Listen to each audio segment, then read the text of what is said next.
নমস্কার বন্ধুরা, কাজল হেসেলে সবাইকে স্বাগত। তো বন্ধুরা দেখো, আজকে আমি একটা পাটিসাপটা দুধ পাটিসাপটা রেসিপি নিয়ে চলে এসেছি। দেখো, দুধ পুলি তো অনেক খেয়েছো, কিন্তু এরকম দুধ পাটিসাপটা কজনা খেয়েছো আমাকে একটু কমেন্ট বক্সে কমেন্ট করে জানাবে। তো এর জন্য দেখতে থাকো কীভাবে কী করলাম। তো প্রথমে আমি দুধ গরম করে রেখে দিয়েছি, সেটা আর দেখালাম না। তো যাই হোক, দেখো আমি এবার চাল গুঁড়ো নিলাম 200 গ্রাম, আর এখানে 150 গ্রাম চিনি নিলাম। 200 চাল গুঁড়ো নিলাম আর 150 গ্রাম চিনি নিলাম, আর হচ্ছে 200 গ্রাম নেব ময়দা। তো চাল গুঁড়ো মানে এটা আতপ চালের কেনা চালের গুঁড়ো। তো আর নিয়ে নিলাম ময়দা 200 গ্রাম, আর এখানে নিলাম 100 গ্রাম সুজি। তো এই দিয়ে হয়ে যাবে আজকের আমার পাটিসাপটা পিঠা। তো পৌষ সংক্রান্তির দিন এইভাবে অবশ্যই করে খেয়ে দেখবেন, খুব সুস্বাদু হয়। এমনি পাটিসাপটা তো আমরা অনেকই খেয়েছি, তো এটা যেহেতু আমি দুধ পাটিসাপটা করব, তাই এটা কিন্তু আমি জল দিয়ে গোলাবো। প্রথমে আমি শুকনো উপকরণগুলো সব মিশিয়ে নিলাম, দিয়ে এবার জল দিয়ে ব্যাটারটা তৈরি করব। তো দেখতে থাকো বন্ধুরা, জানি তোমরা সকলেই জানো, তবু আমি কিভাবে করছি সেটাই তোমাদেরকে দেখাচ্ছি। সামনে পৌষ সংক্রান্তি, তাহলে অবশ্যই একবার এইভাবে করে খেয়ে দেখবে, তার জন্য তো দেখতে হবে। তো বন্ধুরা স্কিপ করো না, প্রথম থেকে শেষ পর্যন্ত দেখতে থাকো। আর পুরনো বন্ধুরা তো আমার সঙ্গেই আছো, আর যারা নতুন বন্ধু হয়ে আসবে আমার চ্যানেলটিকে সাবস্ক্রাইব করার অনুরোধ রইল, আর পাশে থাকা বেলটি অবশ্যই প্রেস করবে, তাহলে আগামী দিনে যত নিত্য নতুন রেসিপি আমি দেব তার আপডেট সবার আগে তোমাদের কাছে পৌঁছে যাবে। তো দেখো অনেকটাই ঘন হয়ে গেছে, তো দিয়ে আমি একটু জল দিয়ে এটা ব্যাটারটা একটু পাতলা করব। তো পাতলা করব, তো এটা খুব বেশি পাতলা না করলেও চলবে একদম, যেহেতু এটা আমি দুধ দিয়ে একটু ফোটাবো। তো ব্যাটারটা খুব বেশি পাতলা করব না, তবে ততক্ষণ মেখে নেবো যতক্ষণ ভিতরে কোনো লাম্পস না থাকে। করতে হবে একদম প্লেন স্মুথ ব্যাটারটা রেডি করতে হবে। তার জন্য জল দিয়েই রেডি করছি। আর এখানে আমি 1 লিটার দুধ গরম করে রেখে দিয়েছি। দেখো এরকম হলো, কিন্তু আমি আরেকটু জল দিলাম, দিয়ে এই দেখো ব্যাটারটা আমার এই রকম হলো।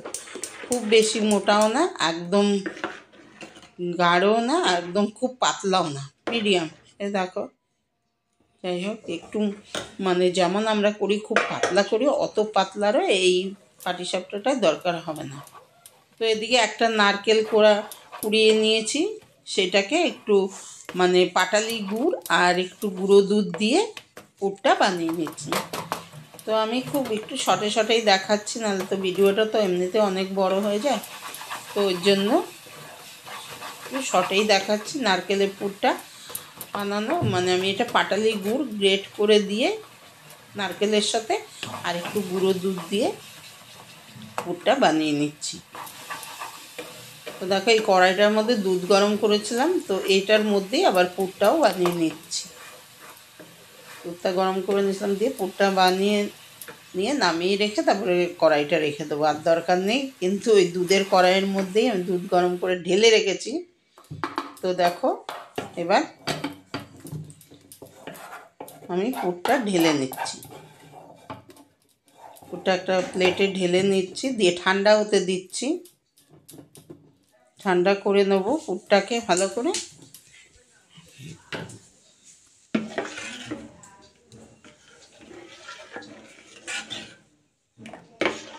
দিয়ে আবারও ব্যাটারটা ঢাকা দিয়ে রেখে দিয়েছিলাম, ব্যাটারটা খুলে আবারও একটু নাড়াচাড়া করে নিচ্ছি। দেখো খুব কিন্তু পাতলা নয়। তো এবার দেখো আমি একটা ননস্টিকের তাওয়া বসিয়ে দিয়েছি, এটা আমরা নতুনই কিনেছি এবছর, তোমাদেরকে এর আগের ভিডিওতে আমি দেখিয়েছি। তো এটাতেই করব, কিন্তু খুব যে বিশাল মোটা ভারী হয়নি। অনলাইন তো আমরা তো মানে ছবি দেখে অর্ডার করেছি, খুব পাতলা। তো যাই হোক দেখতে থাকো। এবার আমি একটু মানে বসিয়ে দিয়েছি, একটু সাদা তেল প্রথমে একটু ব্রাশ করে দিলাম, একদম মিডিয়াম টু একদম লো ফ্লেমেই রেখেছি, তাওয়াটাকে আগে গরম করে। কেন এই পাটিসাপটা পিঠা করতে কিন্তু বেশি খুব হাই ফ্লেমে করা যাবে না, একদমই লো ফ্লেমে করতে হবে। তো দেখো, এক হাতা দিলাম প্রথমে, আরেকটু দিলাম।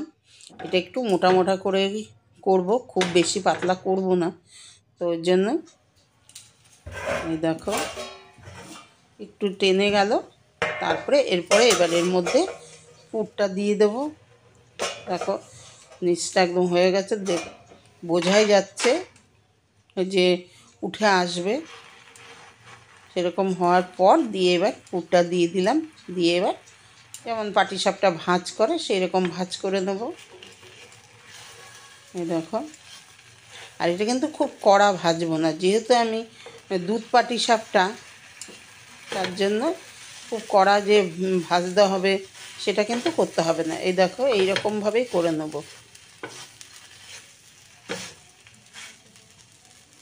এই দেখো এইভাবে সব পাটিসাপটাগুলো করে নেব। ব্যাস, এটা এবার নামিয়ে রাখবো। এরকম আস্তে ধীরেই বানাতে হবে সব পাটিসাপটাগুলো।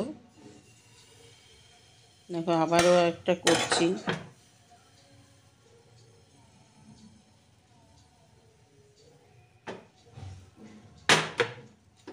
খুব দেখো একদম লো ফ্লেমে রেখেছি, লো ফ্লেমে হতে দিচ্ছি, কিন্তু আমি কোনো ঢাকা দেব না, এমনি হবে। পিঠাগুলো একটুখানি টানলেই আবার উল্টে দিচ্ছি।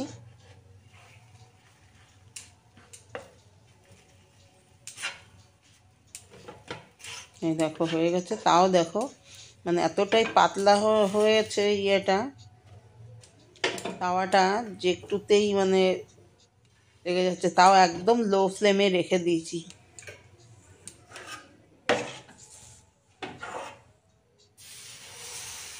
দেখো আবারও একটা দিয়ে দিলাম। এইভাবেই আমি সবগুলোই করে নেব।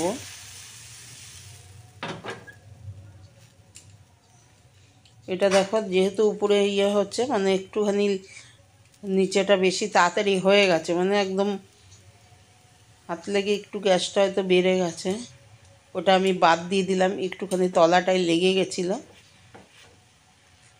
এই দেখো এটা আমি বাদ দিয়ে দেবো, বাদ দিয়ে দিলাম বললাম, বাদ দিয়ে দিলাম। কেন ওটা একটু তলাটা মানে বেশি, তাওয়াটা বেশি গরম হয়ে গেছিলো। দিয়ে আবারও একটু তাওয়াটা ঠান্ডা করে নিয়ে তারপরে একদম এই পাটিসাপটা করতে তাওয়া মানে বেশি গরম হলেই মানে লাল হয়ে যাবে। ওই জন্য দেখো ওটা বাদ দিলাম, দিয়ে আবারও আরেকটা করে নিলাম। এইভাবে আমি সবগুলো পাটিসাপটা করে নিয়েছি, আমার যে কটা হয়েছে ওই ব্যাটারটায়। যেমন 200 গ্রাম চালের গুঁড়ো দিয়েছি, কেনা আতপ চালের গুঁড়ো, আর হচ্ছে 200 গ্রাম ময়দা, 100 গ্রাম সুজি, ব্যাস, আর 150 গ্রাম চিনি। আর এখানে পুরটার মধ্যে গুড় দিয়েছি, একটা মানে পাটালি গুড় গ্রেট করে দিয়েছি, ওটার একটা সুন্দর গন্ধ, আর মিষ্টিটাও হবে। আর ওই জন্য আমি 150 গ্রাম চিনি দিলাম, খুব বেশি মিষ্টি দেইনি ওর ভেতরে, মানে ব্যাটারটার মধ্যে। তো এবার দেখো এখানে আবার দুধ গরম বসিয়ে দিলাম। এখানে 1 লিটার দুধ আমি একটু গরম করে একটু গাঢ় করে নিয়েছি। তারপরেও আবার একটুখানি গুঁড়ো দুধ দিয়ে দিলাম। এখানে 2 টেবিল স্পুন গুঁড়ো দুধ দিয়ে দিলাম, তাহলে মানে দুধটা আর একটু ঘন হয়ে যাবে, ওর জন্য আর একটু দিলাম। দিয়ে দেখো ফুটতে শুরু করেছে।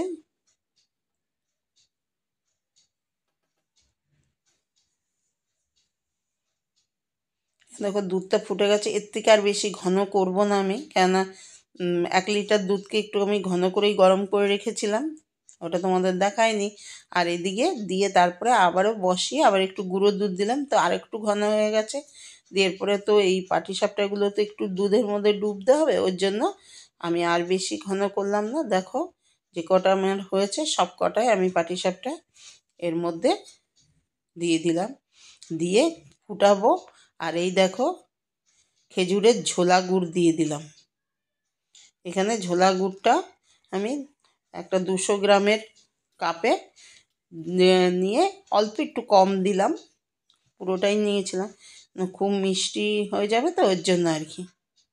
কিন্তু এইভাবে করলে বেশ এর গন্ধটাও, ভেতরে পুরটাও আছে খেজুর গুড়ের, আর উপরেও ইয়েটা আছে, মানে খেজুর দুধটার মধ্যেও খেজুর গুড়টা দিলাম, ঝোলা গুড়, খেজুরের ঝোলা গুড়টা দিলাম। ব্যাস একদম বিশাল হাইফাই, একদম খুব টেস্টি হবে। তো বন্ধুরা দেখো ফুটছে, একটু ফুটাবো, নাহলে বেশ একটু মানে ইয়েটা পাটিসাপটাটা সেদ্ধ হবে। তোমাদের আগেই বলেছি আমি খুব কড়া ভাজিনি, একটু কম কমই ভেজেছি। যেটা একটু কড়া হয়ে গেছিলো ওটা রেখে দিয়েছি, ওটার মধ্যে দেইনি। তো দেখো হয়ে গেল, এবার নামিয়ে রেখে দেবো, কিছুক্ষণ ঠান্ডা করে নেবো, তারপরে পরিবেশন করব। পিঠে তো ঠান্ডা ঠান্ডাই ভালো লাগে। তো বন্ধুরা তোমরা এতক্ষণ আমার সঙ্গে থাকার জন্য আর আমার এই রেসিপিটা দেখার জন্য তোমাদের অনেক অনেক ধন্যবাদ। সকলে ভালো থাকবে, সুস্থ থাকবে। তো আজ এই পর্যন্তই, আবার আসবো অন্য কোনো রেসিপি নিয়ে। ততক্ষণের জন্য টাটা, বাই বাই।